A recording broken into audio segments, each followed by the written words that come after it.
हाँ बच्चों, last class के अंदर वन शॉट रिवीजन जो चल रहा था उसके अंदर मैंने आप लोगों को ये चीजें बताई थी।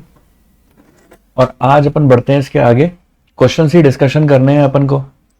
और क्या लिखा हुआ है, from the following information given below calculate value added by firm A and firm B.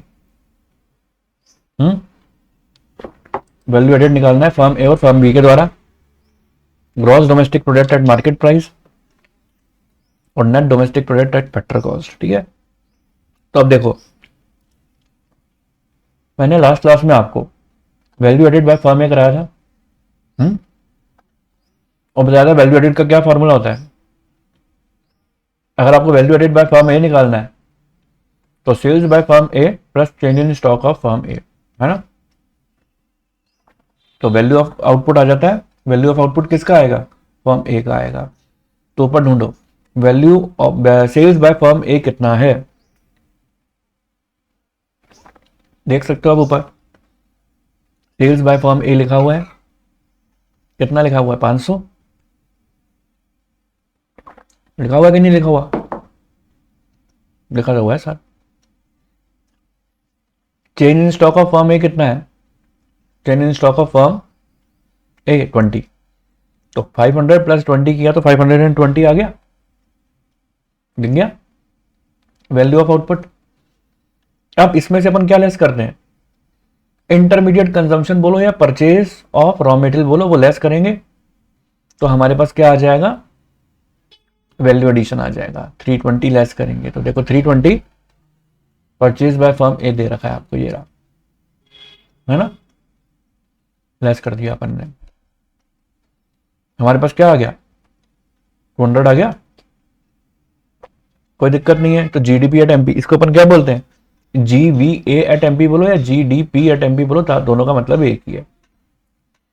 ठीक है, अब आपको देखो जीडीपी एट एमपी से एनडीपी एट एफसी पर जाना है ना। तो उससे पहले एक काम करते हैं, value added by firm B भी निकाल देते हैं। तो क्या होगा इसमें, सेल्स बाय फर्म बी लेंगे।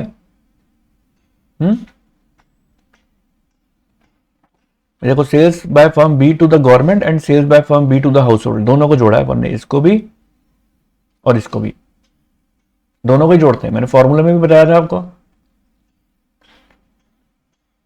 ये देखो दोनों को जोड़ा,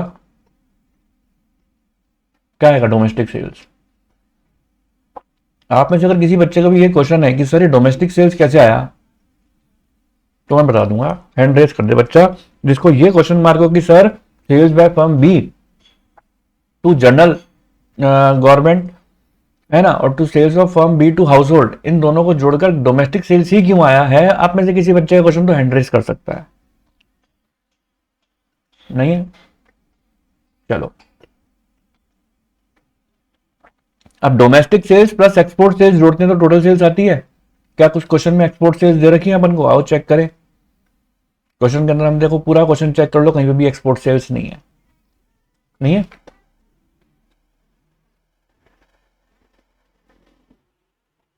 तो जब एक्सपोर्ट सेल्स नहीं है तो 460 आपका क्या हो जाएगा इसमें, एक मिनट कहां गया, हाँ 450 क्या हो जाएगा, आपकी टोटल सेल्स हो जाएगी, एक्सपोर्ट सेल्स तो है नहीं। प्लस करेंगे चेंज इन स्टॉक और प्लस करते हैं अपन सेल्फ कंजम्पशन। तो क्वेश्चन के अंदर देखो हमें सेल्फ कंजम्पशन भी नहीं दे रखा, लेकिन चेंज इन स्टॉक जरूर दे रखा है। दिखाऊं, देखो change in stock of firm A, closing stock of firm B, opening stock of firm B, है ना।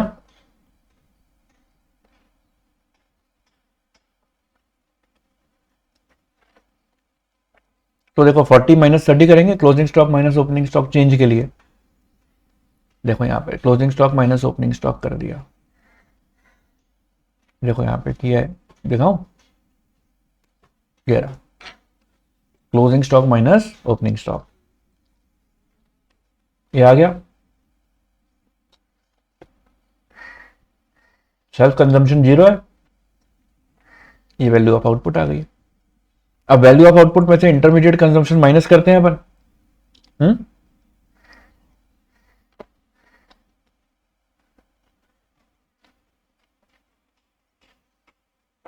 अब देखो यहां लिखा हुआ है सेल्स बाय फर्म ए, अगर ए सेल्स करेगी, देखो sales by firm A to B, वहां पर ये नहीं लिखा कि ए ने किसको सेल किया, हो सकता है आप मार्केट में किया हो, लेकिन यहां तो साफ साफ लिखा ना sales by firm A to B, देख रहे हैं 200। अगर ए को अगर ए बी को बेच रही है तो फर्म बी क्या कर रही है, परचेज कर रही है ना। तो ये जो 200 रुपए हैं जो सेल्स ए ने फर्म बी को बेचा है ना, जो फर्म ए ने फर्म बी को बेचा है, तो वो बी की तो इंटरमीडिएट कंजम्पशन हो जाएगी ना। ये देखो ये रही,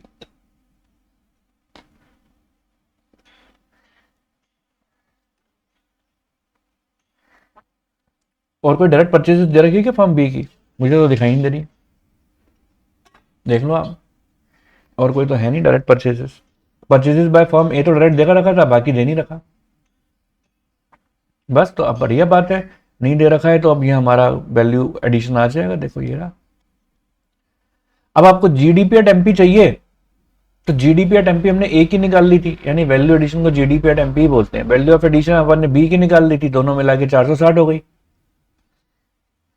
अब इस 460 में आपको बताइए जीडीपी है, जीडी से क्या चाहिए, एनडीपी चाहिए, तो आपको कंजम्पशन ऑफ फिक्स्ड कैपिटल यानी डेप्रिसिएशन माइनस करना पड़ेगा। ऊपर देखो अपन ने डेप्रिसिएशन माइनस किया, डेप्रिसिएशन देखो कितना दे रखा है, कंजम्पशन ऑफ फिक्स्ड कैपिटल 120 है, और इनडायरेक्ट नेट इनडायरेक्ट टैक्सेस भी दे रखे हैं, paid by both the firm. तो ये लो, यहां पर अपन नेट इनडायरेक्ट टैक्सेस को भी माइनस किया, इसको भी किया, नेट अमाउंट हमारे पास ही आ गया 265। तो सबको समझ में आया तो ठोको लाइक, है ना। इसी तरीके का देखो और भी अपन को क्वेश्चंस दे रखे हैं, देखो आगे दो चार क्वेश्चंस कर लेते ताकि थोड़ा सा आपको आइडिया लग जाए। From the following data about the firm X for the year 2000-2001 calculate the net value added at market price during that year. Sales आपको दे रखी है 90 की, है ना। क्लोजिंग स्टॉक है 25, ओपनिंग स्टॉक है 15। तो देखो आप इन दोनों को माइनस करके चेंज इन स्टॉक निकाल लोगे, है ना। अब आपसे पूछा net value added at market price, तो मार्केट प्राइस निकालने के लिए नेट इनडायरेक्ट टैक्सेस को जोड़ते हैं ना अपन। तो इनडायरेक्ट टैक्सेस अपन को दे रखे हैं, सब्सिडीज नहीं दे रखी है। कंजम्पशन ऑफ अपना ये इंटरमीडिएट कंजम्पशन दे रखा है, जो वैल्यू ऑफ आउटपुट में से आपको माइनस करना पड़ेगा। अगर आपके पास ग्रॉस डोमेस्टिक प्रोडक्ट आता है तो डेप्रिसिएशन माइनस करना पड़ेगा, तभी तो नेट आएगा नेट वैल्यू निकालने के लिए। परचेज ऑफ रॉ मटेरियल भी अपना वही इंटरमीडिएट कंजम्पशन ही होता है। जब इंटरमीडिएट कंजम्पशन दे रखा है तो परचेज ऑफ रॉ मटेरियल का कुछ नहीं करना है, क्योंकि वो इसके अंदर ऑलरेडी जुड़ा हुआ होता है, ठीक है। और रेंट है ही। चलिए अब बढ़ते हैं, देखो आगे। तो सबसे पहले वैल्यू ऑफ आउटपुट निकालो, तो सेल्स कितनी दे रखी है 90 की, कितनी है सेल्स, है ना। अच्छा अब फिर उसके बाद चेंज इन स्टॉक, वो ने आपको बताया था 25 माइनस 15 करके आ जाएगा चेंज इन स्टॉक। तो ये आपके पास क्या आ गया, वैल्यू ऑफ आउटपुट। अब इसमें से इंटरमीडिएट कंजम्पशन को माइनस करो, मैंने बताया था ना आपको परचेज ऑफ रॉ मटेरियल का कुछ नहीं करना, इंटरमीडिएट कंजम्पशन को माइनस कर देंगे 40 को, तो कितना आ जाएगा ये जीडीपी एट एमपी 60 आ जाएगा। अब इसमें से आपको डेप्रिसिएशन माइनस करोगे तभी तो जी एन में कन्वर्ट हो जाएगा, डीडी है ही, पीपी है ही, एमपी एमपी है ही। तो ये आपका आंसर हो जाएगा, क्योंकि हमसे पूछा ही क्या गया था, जीडीपी एट एमपी। देख लो, जीडीपी से एनडीपी एट एमपी तो कैलकुलेट करना था, तो केवल डेप्रिसिएशन का तो एडजस्टमेंट होगा, इनडायरेक्ट टैक्सेस का कुछ नहीं करेंगे। तो इस तरीके का न्यूमेरिकल है ये। तो उम्मीद है समझ में आ गया होगा, समझ में आया तो मारो लाइक, जल्दी से मारो। समझ में सभी बच्चों को आया तो मारो लाइक, एक एक बच्चे का लाइक देख रहा हूँ। अगर समझ में नहीं आया तो हैंड रेस कर लो, ठीक है। चलो जी, अब देखो, अब आती है देखो बात, फिर अगले न्यूमेरिकल के ऊपर चलते हैं। From the following data about the firm X calculate gross value added at factor cost, GVA at FC calculate करना है। तो देखो अब आपको क्वेश्चन के अंदर आपके पास जो आता है ना, वो आता है GVA एट MP आता है ना। और MP से FC पर जाने के लिए आपको नेट इंडायरेक्ट टैक्सेस माइनस करने पड़ेंगे, यही होता है। तो अब आप सबसे पहले तो वही वैल्यू ऑफ आउटपुट निकालो, तो value of output minus intermediate consumption करेंगे, तो वैल्यू ऑफ आउटपुट सेल्स है। तो ये देखो सेल्स आपको क्वेश्चन के अंदर दे रखी है 500 की, अपन ने लिख दी। फिर क्या दे रखा है, closing stock minus opening stock, ये रहा क्लोजिंग, ये रहा ओपनिंग। तो closing stock minus opening stock किया तो माइनस में आ गया। तो प्लस माइनस तो माइनस ही होते हैं ना, मैं बोलूं प्लस करेंगे माइनस का क्लोजिंग स्टॉक, तो माइनस ही होगा ना। तो 500 माइनस 10 490 आ जाएगा, है ना। फिर कितना हो गया, इंटरमीडिएट कंजम्पशन अपन माइनस करेंगे 300 का। ओके, तो 300 का इंटरमीडिएट कंजम्पशन क्वेश्चन के अंदर दे ही रखा है अपन को, ये रहा 300 का, है ना। तो वो माइनस करेंगे अपन। अब जीबीए एट एमपी आ जाएगा, प्लस करेंगे सब्सिडीज, सब्सिडी ये रही।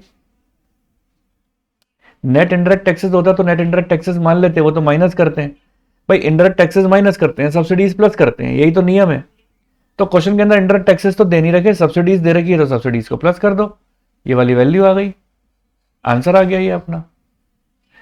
इस तरीके का न्यूमेरिकल है ये भी, है ना। चलो नेक्स्ट न्यूमेरिकल देखते हैं। On the basis of the following data calculate the value of gross value added at market price, GVA at MP. अब यहां पर भी आपको जीवीए एट एमपी निकालनी है ना। तो कैसे निकालेंगे, देखो जीवीए एट एमपी। तो आपको क्वेश्चन के अंदर देखो क्या चीज लिखी हुई है, value addition is equal to value of output minus intermediate consumption, यही फॉर्मूला होता है ना। तो डोमेस्टिक सेल्स दे रखी है, domestic sales plus export sales दोनों को प्लस कर देंगे तो हमारे पास टोटल सेल्स आ जाएगी। देखो domestic sales plus export sales, total sales आ गई 210। अब इसमें चेंज इन स्टॉक को जोड़ दो, तो चेंज इन स्टॉक कितना है हमारे पास, ये रहा। तो चेंज इन स्टॉक को जोड़ दिया तो कितना आ गया 200। अब उसमें से इंटरमीडिएट कंजम्पशन माइनस कर दो, है ना। उसमें से इंटरमीडिएट कंजम्पशन माइनस कर दो, ठीक है। सिंगल यूज प्रोड्यूसर गुड्स, इसको इंटरमीडिएट कंजम्पशन ही कहते हैं, तो वो माइनस कर दिया अपन ने। 210 माइनस 10 200, सॉरी ये तो आई गया था वैल्यू ऑफ आउटपुट, ये रहा 120। सिंगल यूज प्रोड्यूसर गुड्स कितने थे हमारे 120 के थे ना, तो वो 120 यहाँ माइनस किए इंटरमीडिएट गुड्स के नाम से। तो ये आ जाएगा आपका जीवीए एट एमपी। तो मैंने जो क्वेश्चन डिस्कस किए थे आपसे जब मैंने आपको ये पढ़ाया था नेशनल इनकम, तो वही क्वेश्चन डिस्कस किए थे जिसके अंदर कुछ ना कुछ नई बात हो। तो देख देख के आपको ये सारी बातें याद आ जाएंगी कि हाँ क्या क्या नई बातें थी, है ना। चलो अब आती है यहाँ पर बात, from the following data relating to the firm calculate net value added at factor cost, ठीक है। चलो अब देखो अब क्या चीज है यहाँ पर, अब क्या होना है, कैसे करेंगे, देखो इसको सॉल्व। मैंने आप लोगों को लिखा है यहाँ पर कि कैलकुलेट करना है net value added at factor cost. तो net value added at factor cost को ऐड कर मतलब निकालने के लिए सबसे पहले अपन को सेल्स चाहिए, क्वेश्चन के अंदर लिखी हुई है, अपन सेल्स लिख लेंगे। देखो यहाँ पर ये देखो ये रही सेल्स, ठीक है। फिर इसके बाद देखो आपको क्या काम करना है, सेल्स तो ले ली अपन ने, इसमें से लेस करेंगे चेंज इन स्टॉक यानी closing stock minus opening stock. तो देखो क्लोजिंग स्टॉक कितना है हमारे पास 20, ओपनिंग स्टॉक कितना है 50, है ना। तो 20 माइनस 50 करेंगे तो फिर ये वही माइनस में आ गया, तो 800 माइनस 30 किया तो 770। तो 770 लेते हुए अपन चलेंगे, ठीक है ना। तो 770 क्या आया, ये वैल्यू ऑफ आउटपुट आई है। इसमें से क्या चीज़ माइनस करने हैं, इंटरमीडिएट परचेज माइनस करेंगे अपन 500 का। तो इंटरमीडिएट परचेज देखो ये रही 500 का, ये माइनस करेंगे। तो इंटरमीडिएट परचेज माइनस किया तो हमारे पास कितना आया 270। अब इसमें से 30 का डेप्रिसिएशन माइनस करो, ठीक है। 30 का डेप्रिसिएशन माइनस किया तो ये आ गया 240, क्योंकि ये डेप्रिसिएशन माइनस करोगे तभी तो ये NVA एट MP बनेगा। अब आप MP से FC पर जाना चाहते हो तो आपको नेट इंडायरेक्ट टैक्सेस माइनस करना पड़ेगा, लेकिन इंडायरेक्ट टैक्सेस है नहीं, अगर होते तो माइनस करने पड़ते हैं। तो सब्सिडी दे रखी है तो सब्सिडी को अपन प्लस कर देंगे। इस तरीके से पूरा सॉल्व हो जाएगा, ठीक है जी। बात समझ में आई होगी सभी को अच्छे तरीके से। चलो आगे बढ़े। अब देखो अब आगे क्या चीज आ रही है, देखो इसके अंदर अब ध्यान से सुनना। नेक्स्ट क्वेश्चन कैसे हैं, अब नेक्स्ट क्वेश्चन के अंदर क्या लिखा हुआ है, calculate net value added at factor cost from the following data. Machinery दे रखी है आपको, है ना। ड्यूरेबल प्रोड्यूसर गुड्स का मतलब क्या है, मशीनरी। ड्यूरेबल मतलब होता है जो बार बार काम में आती है। With the life span of 10 years 10 lakh दे रखी है। सिंगल यूज प्रोड्यूसर गुड्स का मतलब क्या होते हैं, इंटरमीडिएट कंजम्पशन। सेल्स आपको दे रखी है, अनसोल्ड स्टॉक यानी क्लोजिंग स्टॉक, और ये GST मतलब इंडायरेक्ट टैक्स। तो सेल्स कितनी थी हमारे पास, 20 लाख की थी, मैंने लिख दी। अनसोल्ड स्टॉक कितना है हमारे पास, 2 लाख का है। तो आपको पता ही है कि चेंज इन स्टॉक लेते हैं अपन, तो closing stock minus opening stock, opening stock है नहीं, क्लोजिंग स्टॉक दे रखा है, तो जो अनसोल्ड स्टॉक दे रखा है उसी को जोड़ दो, है ना। तो ये जोड़ने के बाद हमारे पास क्या आ गया, ये आ गया 22। अब मैंने आपको बताया था सिंगल यूज प्रोड्यूसर गुड्स क्या होता है, उसका मतलब होता है इंटरमीडिएट कंजम्पशन लेस किया तो जीवी8 एमपी आ गई।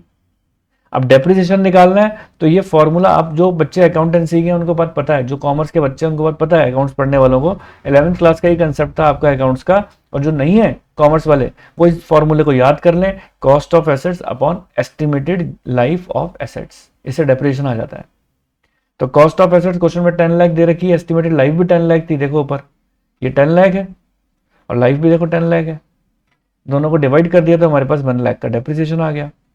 तो जैसे ही आप डेप्रिसिएशन लेस करोगे तो जी से एन पर चले जाओगे, तो एनवी8 एमपी हो गया। अब आपको एमपी से एफसी पर जाना है, तो आपको वही नेट इनडायरेक्ट टैक्सेस माइनस करने पड़ेंगे। ये देख लो, नेट इनडायरेक्ट टैक्सेस माइनस किए तो आंसर आ गया, GST is your net indirect tax. ठीक है 1। तो उम्मीद है बात क्लियर हुई होगी। क्लियर हो गई तो फटाफट से लाइक ठोकते जाओ, जिससे मुझे बात समझ में आए कि हाँ आज सब बच्चों को अच्छी तरीके से क्लियर होता चला जा रहा है, कोई दिक्कत नहीं है, सबको क्लियर हो रहा है। Calculate the value of change in stock from the following data, sales आपको दे रखी है 400, है ना, एनवी8 एफसी आपको पहले से ही दे रखी है, सब्सिडीज है, चेंज इन स्टॉक है, आपको निकालना है कि चेंज इन स्टॉक निकालना है, value of change in stock. तो चेंज इन स्टॉक ही तो मिसिंग है, देखो क्वेश्चन मार्क डाल रखा है। तो देखो हमारा फॉर्मूला क्या होता है एनवी8 एफसी का, वैल्यू ऑफ आउटपुट, यहां से लेकर यहां तक देखो ये वैल्यू ऑफ आउटपुट है, minus intermediate consumption minus depreciation minus subsidies. अगर मैं चेंज इन स्टॉक को यहीं रहने दूं, बाकी सबको चेंज कर दूं, तो सबकी साइन बदल जाएंगे, सेल्स इधर चली जाएगी एनवी8 एफसी के पास तो माइनस में, इंटरमीडिएट कंजम्पशन उधर चला जाएगा तो देख रहे हो आप प्लस में चला गया, डेप्रिसिएशन उधर चला गया तो वो भी प्लस में चला गया, सब्सिडीज उधर चला गया तो प्लस का है तो माइनस में चला गया, तो ये कितना आ जाएगा, चेंज इन स्टॉक आ जाएगा। तो अब अपन ने फॉर्मूला में पुट कर देंगे, एनवी8 एफसी हमको दे रखी है, सेल्स क्वेश्चन के अंदर वो दे रखी है 400 की, तो 400 लिख दिया, इंटरमीडिएट कंजम्पशन 100 है, इंटरमीडिएट कंजम्पशन ये देखो ये 100, 40 डेप्रिसिएशन है ये लिख दिया, और -10 सब्सिडीज है तो वो लिख दी। एक बार आपने नॉर्मल फॉर्मूला लिख दिया, उससे इंटरचेंज कर दिया, आपका आंसर आ जाएगा। तो चेंज इन स्टॉक की वैल्यू आ गई हमारे पास। तो आप समझ के चलो, देखो सीधे सीधे क्वेश्चन नहीं आएंगे, इसी तरीके के क्वेश्चन आएंगे कि चेंज इन स्टॉक निकालो, तो वहां अपन को इसको समझ के चलना है। Given the following data, find the net value added at factor cost by Sambhav, a farmer producing wheat. Sale of wheat by the farmer in the local market 6800 दे रखी है। Purchase of tractor assets है आपकी। Procurement of wheat by the government from the farmer, घबरा मत जाना इस अलग अलग लैंग्वेज को समझ के। तो हमें क्या चीज चाहिए, सबसे पहले वैल्यू ऑफ आउटपुट चाहिए ना, तो sales of wheat by the farmer in the local market 6800, sales को सबसे पहले जोड़ दो। फिर क्या बोल रहा है, procurement of wheat by the government from the farmer, ये भी सेल, इसको भी जोड़ दिया, consumption of wheat by the farming, इसको भी जोड़ दिया। तो टोटल मिला के हमारे पास कितना आ जाएगा, ये सारी चीजें जोड़ने के बाद हमारे पास आ जाएगा GVA@MP 7050। उसमें से आपको लेस करना पड़ेगा expenditure on the maintenance of capital stock, जिसे अपन डेप्रिसिएशन कहते हैं, वो माइनस करोगे तो ये आएगा आपके पास। ठीक है, तो ये अलग टाइप का क्वेश्चन है, याद रखना इस तरीके के क्वेश्चन एग्जाम में आ जाते हैं। जब टिपिकल पेपर बनाना होता है तो बच्चा समझ ही नहीं पाता, सर ये क्या दे रखा है। This is the self consumption, consumption of wheat by the farming family. Family अगर यूज कर रही है व्हीट को तो सेल्फ कंजम्पशन ही तो हुआ वो, है ना। तो ये जो चीजें ना दे रखी होती है ना हमारी, सेल्फ कंजम्पशन जोड़ते ही हैं, आप सबको पता है। तो इस तरीके से हमें लैंग्वेज घुमा घुमा के दे देते हैं, तो अब बच्चा समझ ही नहीं पाता कि यार दे क्या रखा है। तो इस तरीके से उनको समझना होगा। अब देखो यहां पर इस तरीके का question, firm A buys from X input worth ₹500 crore and cell to firm B 1000 crore. Firm A ने बाय किया फ्रॉम एक्स, है ना, फर्म ए ने बाय कर रही है फ्रॉम एक्स, तो purchase from x 500, intermediate consumption मान लिया जाएगा, है ना। ऐसे ही आगे क्या लिखा हुआ है, and cell to firm B goods ₹1000 crore, 1000 crore का सेल किया बी को, है ना। बी को कितने का सेल किया, 1000 का। अब आगे क्या बात बोल रहे हैं, अब देखो 1000 ए ने बी को सेल किया तो बी की इंटरमीडिएट कंजम्पशन में अपन 1000 लिख देंगे यहां पे। अब टेबल बनाओगे तभी तो पता लगेगा कि ए की सेल हो गई तो बी की परचेज हो गई। सी को कितने का बेचा, and to firm C 700 crore, C को बेचा 700 का, तो सी की क्या हो जाएगी, सी की परचेज हो जाएगी। देखो ये सी की परचेज हो गई। एक की सेल तो दूसरे की परचेज मान ली जाएगी ना। ठीक है, तो ये सब चीजें आ चुकी है अपने पास। अब आगे बढ़ो। अब फर्म बी के बारे में बात करें। अब firm B buys from Y input rupees 2000 crore. Firm B ने परचेज किया वाई से 200 करोड़ का इनपुट, तो परचेज हो गई है। अब वाई कोई फर्म तो थी नहीं। And cell to firm C goods worth rupees 1500 crore. अब इसने 1500 करोड़ सी को बेच दिया तो सी ने खरीद लिया बी से, ये रहा हाथों हाथ। Finish goods worth rupees 200 to household, 2000 household को बेचा। Firm C buys from Z input worth rupees 150, Z से कितने खरीदा, 150 का, है ना। और आगे क्या लिखा हुआ है, sale finish goods worth rupees 4150 crore to household, household को कितने का बेचा, 4150। अब सब आपके पास है, सारे फर्म की सेल है, सारे फर्म की परचेज है। अब सेल्स में से परचेज को माइनस कर दो, यानी वैल्यू ऑफ आउटपुट में से इंटरमीडिएट को माइनस कर दो, तो तीनों फर्म की आपके पास वैल्यू एडिशन आ जाएगी। तो इस तरीके के टिपिकल क्वेश्चन आने वाले हैं आपके, इजी नहीं आएंगे। अब सोचो कि सर ये इजी इजी वाले पूछ लेंगे तो इतना मतलब लड्डू क्वेश्चन कोई नहीं पूछता एग्जाम में। तो इन चीजों का थोड़ा ध्यान रख के चलना है आपको, ठीक है ना। तो यहां तक क्लियर है, तो आगे बढ़े। सभी को अच्छे तरीके से लाइक मारा।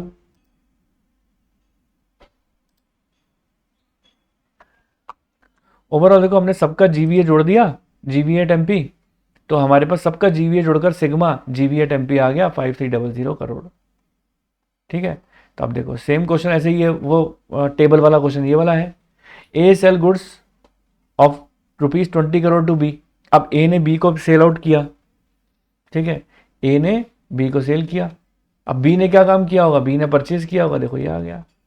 जब जब तक आप ऐसी टेबल नहीं बनाओगे आपको कैसे पता लगेगा, आप तो कंफ्यूज हो जाओगे ना, किसने किसको बेचा किससे खरीदा, है ना। 30 crore to C and 40 crore to household. 30 crore C को बेचा और 40 करोड़ हाउस होल्ड को, तो सी ने परचेज किया होगा 30, हाथों हाथ देखो 30 उसकी इंटरमीडिएट बन जाएगी ना, उसकी परचेज बन जाएगी। अब आप आओ, अब नेक्स्ट, अब देखो अब लिखा हुआ है ये अनसोल्ड आई क्या, value of input of firm A is assume to be zero. Input zero है यानी इसकी कोई इंटरमीडिएट है ही नहीं, अनसोल्ड स्टॉक भी है इसके पास, सबको जोड़ दो तो वैल्यू ऑफ आउटपुट है, इंटरमीडिएट कंजम्पशन है नहीं, तो 100 का 100 आपका वैल्यू एडेड हो गया। अब नीचे आओ और बढ़े अपन आगे। B sale his output worth rupees 40 crore to C. B ने 40 करोड़ सी को बेचा, बी ने 40 करोड़ बेचा सी को, ये रहा। और सी ने खरीदा होगा बी से, ये लो, ठीक है। फिर इसके बाद 60 करोड़ डी को बेचा और 50 crore final consumption. 60 crore D, और डी में जाके देखो ये रहा, सोल्ड टू डी, और परचेज फ्रॉम बी आना चाहिए ना, ये रहा 60, है ना। और ये हाउस होल्ड को बेचा 50 है, और परचेज तो आपको पता ही थी इसकी कितनी है, तो अब माइनस करके 130 निकाल लो। अब ऐसे सी के पास आ जाओ, सी पर। C sell is output worth rupees 100 crore to D. 100 D को बेच रहा है, देखो सेल्स टू डी। अब देखो परचेज किया इसने सी से 100 का। फिर आगे लिखा हुआ है एक्सपोर्ट भी किया और हाउस होल्ड को भी किया, 100 crore to household and 100 crore to export. तो 100 करोड़ हाउस होल्ड में लिख दो और 100 करोड़ एक्सपोर्ट में लिख दो। अब वही माइनस करने के बाद ये निकाल लेंगे 230। आगे D sale 300 crore to household and 100 crore to government. 300 crore to household and 100 crore to government, हो गया, ये वैल्यू आ जाएगी। इस तरीके से क्वेश्चन कंप्लीट हो जाएगा। तीनों की वैल्यू एडिशन आ गई, चारों की, इनफैक्ट चारों की वैल्यू एडिशन को जोड़ देंगे अपन, तो ये कहलाएगा आपका जीडीपी। ठीक है, चलिए जी। अब इसके बाद देखो ये वाला क्वेश्चन था जिसमें एक्स वाई वाला, ये भी इंपॉर्टेंट क्वेश्चन है in an economy. Industry P sale output to Q, ठीक है ना, पी ने क्यू को सेल किया, आउटपुट कितना किया पता नहीं X, Q sale output to R 600, sale to R 600, Q के कॉलम में लिख दिया। तो ये दोनों, इसको एक्स मान लिया, इसको 600 मान लिया। अब आप ये देखो लिखा हुआ है Q value added is half of the P's value, Q की वैल्यू एडिड कितनी होगी, हाफ होगी पी की वैल्यू एडिड के, ठीक है ना। Assuming P's value of output are zero, अब इसको आप जीरो मान लो तो ऑब्वियस सी बात है एक्स माइनस जीरो हो जाएगा, और ये कितना हो जाएगा 600 माइनस एक्स हो जाएगा। अब आप अपनी इक्वेशन बना लो, क्योंकि आपको पता है कि इसकी हाफ होगी क्यू की, है ना। ये क्या लिखा हुआ था, ये लिखा हुआ ना value added by firm P और value added by firm Q. तो value added by firm Q जो है ना, उसकी अगर हाफ कर दें तो ये हाफ ऑफ एक्स बन जाएगी, मतलब ये जो चीज है ना एक्स की हाफ है, समझ रहे हो मेरी बात। हाँ, एक्स से मतलब पी की वैल्यू एडिशन जो एक्स है ना उसकी हाफ इसके बराबर है। तो ये इक्वेशन बन गई एक तरीके से। अब इस इक्वेशन को सॉल्व करते हो तो इक्वेशन को सॉल्व करने के बाद एक्स की कीमत हमारे पास आ जाएगी कितनी, एक्स की कीमत आ जाएगी हमारे पास 400। तो P sale goods to Q at rupees 400, क्योंकि हमने एक्स माना किसको था, सेल टू क्यू को, तो वो 400 आ गया अब हमारे पास। तो बस 400 आ गया, सब पूरी सारी वैल्यू आ गई, एक्स की वैल्यू एक बार आ गई तो सारा ही आ गया वैल्यू। तो उम्मीद करता हूँ ऊपर वाला पॉइंट भी आपको अच्छी तरह समझ में आया होगा। मैं तो फिर बार बार आपको बोलूंगा, अगर नहीं ध्यान आ रहा है तो डिटेल्ड वीडियोस आपको जाके देखने पड़ेंगे, क्योंकि ये तो वन शॉट है, वन शॉट के अंदर हम शॉर्ट समरी में ही डिस्कस कर सकते हैं। चलिए अब बढ़ते हैं आगे। अब ये वाला क्वेश्चन आपके लिए है, इसको आप लोग ट्राई करना, सभी बच्चे इसका स्क्रीनशॉट ले सकते हैं, ठीक है। सब बच्चे इसका स्क्रीनशॉट ले लें और इसको बिना देखे ट्राई करना आप लोग, और फिर इसके बाद अब आप इसका सॉल्यूशन का भी स्क्रीनशॉट ले लें, सभी बच्चे इसका सॉल्यूशन को भी ट्राई करेंगे, ठीक है। मतलब ट्राई करने के बाद सॉल्यूशन को देखना, चेक करना कि क्या तुमने ठीक किया है कि नहीं किया। तो उम्मीद करता हूँ आप सब बच्चों ने ले लिए होंगे। फटाफट से स्क्रीनशॉट लेते चले जाओ। जिन बच्चों के पास ऑलरेडी नोट्स हैं तो अच्छी बात है, नहीं है तो स्क्रीनशॉट ले सकते हो। चलो अब देखो ये वाला क्वेश्चन है हमारे पास। इस वाले क्वेश्चन के अंदर क्या दे रखा है, लास्ट एंड द फाइनल है इस वाले टॉपिक का, वैल्यू एडिशन का। Firm A spend 500 crore on non factor input and sold goods worth rupees 600 to firm B, ठीक है, and 300 crore to firm C. देखा है, सोल्ड टू बी 600,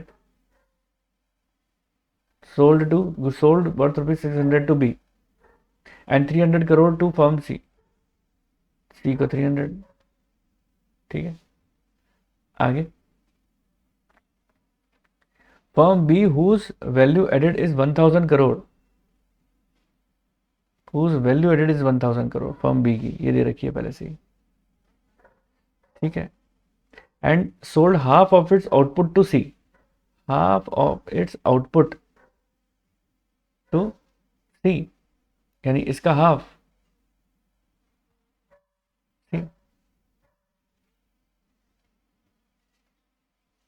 ठीक है, and half to firm D, एक second, sold half of its output to firm B, just second. तो देखो इसके अंदर पता है क्या चीज लिखी हुई है, इसके अंदर लिखी हुई है बी का जितना भी आउटपुट है ना उसका आधा आउटपुट तो फर्म ए को बेच रहे हैं और आधा बी को। अब आप देखो टोटल 1600 है, 1000 तो दे रखा था ना, इसको भूल जाओ। देखो ये मैंने थोड़ा गलत टिक लगाया है यहाँ पे, इसको आप मिटा लो, जस्ट सेकेंड, ये मिटा लो, ये 1000 है, ठीक है। इंटरमीडिएट आपको पता ही है, इसमें इंटरमीडिएट कितनी है 600, तो ऑब्वियस सी बात है 1000 और 600 को जोड़ दोगे तो 1600 आ जाएगा। अब ये कह रहे हैं जो 1600 जो इसका टोटल आउटपुट आया ना, आधा तो इसको सी से को बेचा इसने और आधा डी को बेचा है ना। तो आधा सी को बेचा, तो सी को जो बेचा तो सी की परचेज बन जाएगी, आधा डी को बेचा तो वो डी की परचेज बन जाएगी। तो जहां जहां मैंने टिक लगा लिया इसका मतलब वो चीजें आ चुकी हैं, है ना। चलिए अब बढ़ते हैं आगे की ओर। अब क्या लिखा हुआ है, value added by firm C is half of the value added of firm D, value added of firm C C की जो वैल्यू एडिशन है ना वो हाफ है फॉर्म डी के, ठीक है ना। तो डी की जितनी वैल्यू एडिशन होगी उसका हाफ इसकी होगी, देख रहे हो आप, इसका हाफ ही है। अब डी की कितनी होगी ये पता नहीं है ना, पहले डी की देखनी पड़ेगी, ठीक है। थोड़ा सा उलझे उलझे से है क्वेश्चन ये। Firm C and D sold their entire output to the household while value of output of firm C is to firm C and half to the firm D. Value added by firm C is half of the value added by firm D. Firm C and D sold their entire output to a household. Value of firm C is equal to firm B. अब देखो ये थोड़ी सी क्या कहते हैं ना, ये है इसके, ये जितनी इसकी आउटपुट है ना उतना ही इसका आउटपुट है, ये बता रहे हैं। जितना B का आउटपुट है उतना ही किसका आउटपुट है, C का, है ना। अब दोनों का आउटपुट सेम है, ये 800 आ चुका है ना, ये 800 आ चुका है। अब आप निकाल लो, देखो इसका कितना होगा। देखो ये चीज भी वैल्यू आप अपने पास आई गई थी, ऊपर आपको देखो ये 300 दे रखा है सोल्ड टू सी, तो ये 300 आ गया था। तो यानी ये दोनों चीजें हमारे पास हैं और इसकी वैल्यू ऑफ आउटपुट है, इंटरमीडिएट कंजम्पशन है, तो ये 500 आ जाएगा। अगर ये 500 आ जाएगा तो आपको पता है इसका डबल होगा डी का, क्योंकि डी का जितना भी वैल्यू ऑफ आउटपुट है ना उसका आधा उसमें है, ठीक है। तो 500 यहां आ गया। अब आपको क्या काम करना है, अब आप ये देखो, अब आपके पास 1000 आ चुका है, 800 आ चुका है, तो ये 1800 आ सकता है। तो ये क्वेश्चन देखो आपको तब समझ में आएंगे जब आप इसको खुद करके देखोगे। अगर आप लोगों को दिक्कत होती है आप लोग मुझे बता सकते हो मैसेज करके, मैं आपकी प्रॉब्लम पूरी तरीके से सॉल्व कर दूंगा। मुझे कॉल कर सकते हो, मैं आपको पूरी तरीके से प्रॉब्लम सॉल्व कर दूंगा। उम्मीद करता हूं यहां तक की बात सभी बच्चों को अच्छे से समझ में आ गई होगी। वैल्यू एडिशन मेथड हमारा पूरा हुआ। नेक्स्ट क्लास के अंदर मैं आपको इनकम मेथड करा दूंगा एंड एक्सपेंडिचर मेथड करा दूंगा, फिर ये चैप्टर भी आपका इजीली फटाफट से खत्म हो जाएगा।